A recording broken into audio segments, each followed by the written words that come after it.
बाबा गुल्ली बुल्ली और शॉन से कहते हैं, देखो तुम सभी को पता है कि मेरी बाइक और जादुई डंडा किसी ने चुरा लिया है और मुझे पता नहीं क्यों ऐसा लग रहा है कि मैं उसे जानता हूँ, लेकिन वो जो भी है जल्दी पकड़ा जाएगा।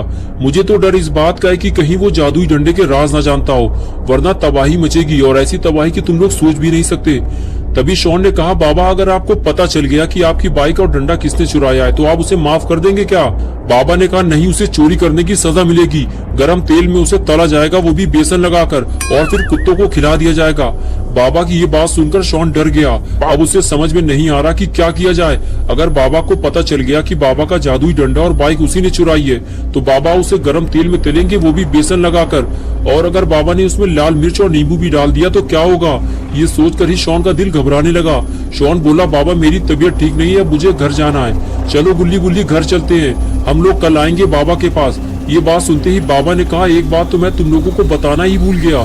मैं अपनी बाइक और डंडे को ढूंढने के लिए जादुई मंत्र पढ़ने जा रहा हूँ। मुझे ये काम 3 दिन करना होगा और फिर 3 दिन के बाद जादुई डंडा और मेरी बाइक दोनों ही मेरे पास होगी, साथ में वो चोर भी जिसका पकोड़ा बनाया जाएगा, वो भी बेसन लगाकर। इसलिए तुम लोग कोई भी ऐसा काम मत करना जिसकी वजह से तुम लोग किसी बड़ी मुसीबत में फंस जाओ, क्योंकि मैं 3 दिनों तक तुम्हारी कोई मदद नहीं कर पाऊंगा और न ही तुम लोग मुझे परेशान करना।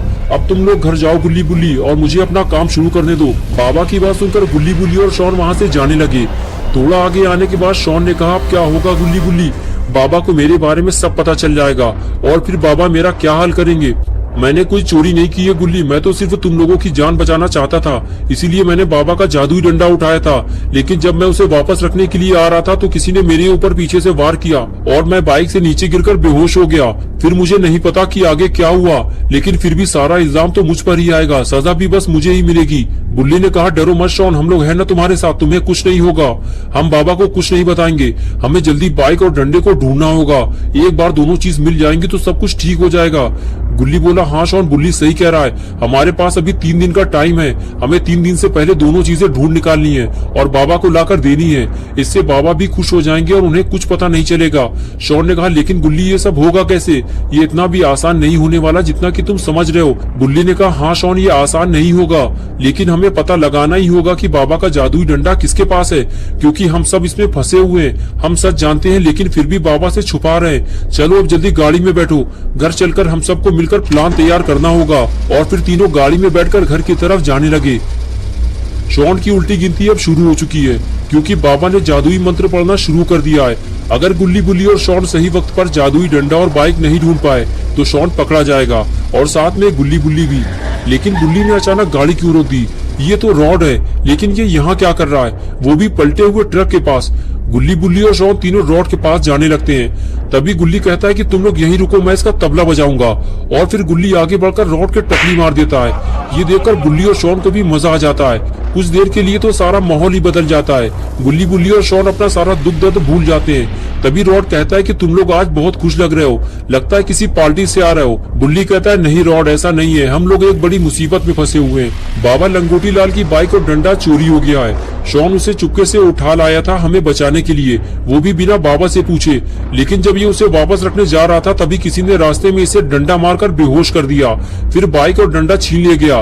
रॉड ने कहा, इसमें डरने की कोई बात नहीं है, मेरे पास दादाजी का एक पुराना डंडा रखा हुआ है, मैं तुम्हें उसे दे दूंगा और तुम बाबा को दे देना, बस तुम्हारी टेंशन खत्म। गुल्ली ने कहा, हमें किसी अगलू पगलू आदमी का डंडा नहीं चाहिए रॉड, वो बाबा का जादुई डंडा था, अगर वो किसी गलत आदमी के हाथ लग गया तो न जाने क्या होगा। शॉन बोला, सिर्फ 3 दिन का टाइम है रॉड, बाबा ने जादुई मंत्र पढ़ना शुरू कर दिया है, ये पता लगाने के लिए कि उनकी कुटिया से डंडा और बाइक कौन चोरी करके ले गया है। 3 दिन बाद बाबा को मेरे बारे में पता चल जाएगा कि मैंने ही दोनों चीज बाबा से पूछे बिना उठाई थी।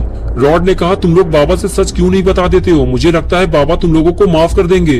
गुल्ली बोला, हाँ यही तो मैं भी इससे कह रहा था, लेकिन डर के मारे ये बताना नहीं चाहता, इसे डर है कि बाबा इसको गर्म तेल में बेसन लगाकर फ्राई कर देंगे।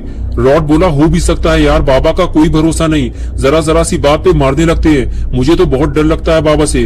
तभी बुल्ली ने कहा, लेकिन रॉड तुमने ये तो बताया ही नहीं कि तुम इतनी रात में यहाँ क्या कर रहे हो? रॉड बोला, इधर से जाते हुए मुझे ये पलटा हुआ ट्रक दिखाई दिया तो मुझे लगा कि किसी का एक्सीडेंट हुआ है, इसलिए मैं रुक कर ये देखने लगा और देखते ही मैं पहचान गया, ये ट्रक तो ग्रैंडपा चलाते हैं। रॉड की बात सुनते ही गुल्ली बुल्ली और शॉन के होश उड़ गए। शॉन ने कहा, इसका मतलब कि ये सारा काम ग्रैंडपा का है और यहाँ कोई एक्सीडेंट नहीं हुआ है रॉड, ये ट्रक तो बाबा ने पलटाया है। शॉन और रॉड आपस में बात कर ही रहे होते हैं तभी खूनी पिग वहाँ आ जाता है। और ये चारों लोग उसे देखने लगते हैं। खूनी पिग गुल्ली और बुल्ली से कहता है कि मैं तुम्हारे घर गया था, लेकिन किसी ने दरवाजा ही नहीं खोला, इसीलिए मैं बाबा के पास जा रहा था। अच्छा हुआ तुम लोग रास्ते में ही मिल गए, जल्दी चलो मेरे साथ, मैं कुछ दिखाना चाहता हूँ तुम लोगों को, टाइम बहुत कम है। ये कहकर खूनी पिग वहाँ से चला गया, लेकिन खूनी पिग की बातें सुनकर सारे लोग डर गए। खूनी पिग के जाते ही रॉड अपनी वैन में बैठ गया और गुल्ली बुल्ली और शॉन अपनी जीप में, और फिर चारों लोग खूनी पिग के पीछे पीछे चल दिए। खूनी पिग आगे आगे और गुल्ली बुल्ली जीप लेकर उसके पीछे चल रहे थे, और सबसे पीछे था रॉड। कुछ दूर चलने के बाद खूनी पिग अपने जंक यार्ड पहुंच जाता है। खूनी पिग ने अपनी बाइक रोकी और नीचे उतरकर बुल्ली और रॉड को रुकने का इशारा किया। बुल्ली और रॉड ने भी अपनी अपनी गाड़ी रोक दी। खूनी पिग बोला, यही है मेरा कबाड़ खाना, जल्दी आओ अंदर। और फिर खूनी पिग अंदर जाने लगा। गुल्ली बुल्ली और शॉन भी रॉड को लेकर अंदर जाने लगे। आज पहली बार गुल्ली बुल्ली और शॉन को पता चला है कि खूनी पिग कबाड़ का काम करता है, लेकिन वो इस कबाड़ खाने में गुल्ली बुल्ली को लेकर क्यों आया है कि तभी खूनी पिग ने इन लोगों को कुछ ऐसा दिखाया जिसको देखते ही इन लोगों के होश उड़ गए। खूनी पिग बोला, तुम लोग इस सुपर बाइक को तो जानते ही होगे, कुछ देर पहले मिस्टर मीट ये बाइक लेकर यहाँ आया था और उसके पास बाबा का जादुई डंडा भी था, और मुझसे कहने लगा इस बाइक को जल्दी अपने जंक यार्ड में कहीं छुपा लो खूनी पिग, बाद में हम इसे बेचकर पैसा आपस में बांट लेंगे, लेकिन ये बात किसी को पता नहीं चलनी चाहिए वरना अंजाम बुरा होगा तुम्हारा, मेरी नजर रहेगी तुम पर। ये कहकर वो यहाँ से चला गया। मैं इसे देखते ही समझ गया था कि ये तो बाबा की बाइक है और ये उसे चुरा कर लाया है। बुल्ली बोला, हाँ ये बाबा की बाइक है खूनी पिग, तुम्हें इसको वापस करना होगा, और अगर तुमने इसे वापस नहीं किया और बाबा को पता चल गया तो फिर समझ लो खूनी पिग तुम्हारी डेड बॉडी कब्रिस्तान या शमशान में मिलेगी। ये सुनकर खूनी पिग बोला, मैं इसे तुम लोगों को नहीं दे सकता वरना मिस्टर मीट मेरी जान ले लेगा। बुल्ली, जाओ बुल्ली, तुम लोग जाकर अब बाबा को लेकर आओ, तुम लोगों का ज्यादा देर तक यहाँ रुकना ठीक नहीं है, मेरे साथ साथ तुम लोगों की जान को भी खतरा है, जाओ जल्दी बाबा को लेकर आओ, हम लोगों के लिए मिस्टर मीट से लड़ना आसान नहीं होगा, अब वो और भी ज्यादा खतरनाक बन चुका है। गुल्ली बोला, नहीं खूनी पिग, बाबा आप कुछ दिनों तक हमारी मदद नहीं कर पाएंगे, उन्होंने हमें डिस्टर्ब करने से मना किया है, ये काम हमें ही करना होगा, चलो सब तैयार हो जाओ। गुल्ली खूनी पिग से बात कर ही रहा था कि तभी अचानक से कुछ आवाज सुनाई दी और रॉड अपना सर पकड़कर बैठ गया और इधर उधर देखने लगा। गुल्ली बुल्ली और शॉन रॉड से पूछने लगे, क्या हुआ रॉड? रॉड ने बताया कि कोई चीज मेरे सर को छूते हुए निकली है। रॉड बता ही रहा था कि तभी दूसरी आवाज ने सबको डरा दिया। रॉड ने कहा, अपनी अपनी जान बचाओ, कोई हम पर गोलियां चला रहा है बुल्ली, लगता है मिस्टर मीट को हमारे बारे में पता चल गया है, जल्दी हमें कहीं छुपना होगा वरना हम सब मारे जाएंगे। ये कहकर रॉड आगे चला गया। गुल्ली बुल्ली और शॉन भी रॉड के पीछे पीछे जाने लगे। इस तरह चारों लोग अपनी जान बचाते हुए ये देखने की कोशिश कर रहे थे कि उन पर गोलियां कौन चला रहा है। तभी शॉन ने कहा, खूनी पिग को क्या हुआ है, वो कुछ बोल क्यों नहीं रहा? और फिर सभी लोग खूनी पिग को देखने लगते हैं। तभी बुल्ली धीरे धीरे खूनी पिग की तरफ आगे बढ़ने लगता है और उसे देखकर गुल्ली और शॉन भी खूनी पिग के पास चले आते हैं। बुल्ली देखते ही समझ जाता है कि खूनी पिग को गोली लगी है। बुल्ली कहता है कि खूनी पिग, तुमने कुछ अच्छे काम भी किए होंगे तभी तुम्हारी जान बच गई है, वरना गोली अगर थोड़ा नीचे लगती तो इस वक्त तुम नर्क में होते। चलो रॉड, हमें इसको जल्दी हॉस्पिटल लेकर चलना होगा, वरना अगर ये मर गया तो बेफालतू का खर्चा बढ़ जाएगा। इसे जलाने के लिए लकड़ी और देसी घी का इंतजाम करना पड़ेगा और वो मैं करूंगा नहीं। रॉड कहता है, इसे हॉस्पिटल ले जाने की जरूरत नहीं है बुल्ली, इसे मेरी वैन तक ले चलो, मैं इसका काम तमाम कर दूंगा, लेकिन हम बाहर जाएंगे कैसे? बाहर तो कोई गोलियां चला रहा है। ये सुनकर गुल्ली कहता है, रुको, मैं और शॉन बाहर जाकर देखते हैं कि गोलियां कौन चला रहा है, उसे ठिकाने लगाना ही होगा वरना खूनी पिग के साथ साथ हम सब भी मारे जाएंगे। ये कहकर गुल्ली शॉन को लेकर वहाँ से जाने लगा। तभी पीछे से बुल्ली बोला, जरा ध्यान से गुल्ली, मिस्टर मीट से लड़ना आसान नहीं है और उसके पास जादुई डंडा भी है। गुल्ली बोला, हाँ मुझे पता है बुल्ली। ये कहते हुए वो पीछे के रास्ते से नीचे कूद गया। उसे देखकर शॉन भी वही करता है, लेकिन वो गधे की तरह नीचे गिर जाता है। गुल्ली उसे उठाता है और फिर दोनों आगे जाने लगते हैं। अच्छा हुआ शॉन को चोट नहीं लगी, वरना एक और नई मुसीबत खड़ी हो जाती। गुल्ली और शॉन दोनों इस बात का ध्यान रखते हुए धीरे धीरे आगे बढ़ते हैं कि उनके कदमों की आवाज दुश्मन के कानों तक न पहुंच जाए। आगे आने के बाद दोनों छुपकर देखने लगते हैं कि गोलियां कौन चला रहा है, लेकिन उन्हें कोई दिखाई नहीं देता। बस वहाँ एक अनजान कार खड़ी हुई दिखाई देती है जो पहले बार नहीं थी। शॉन कहता है, वहाँ तो कोई नहीं है, लेकिन वो कार किसकी है?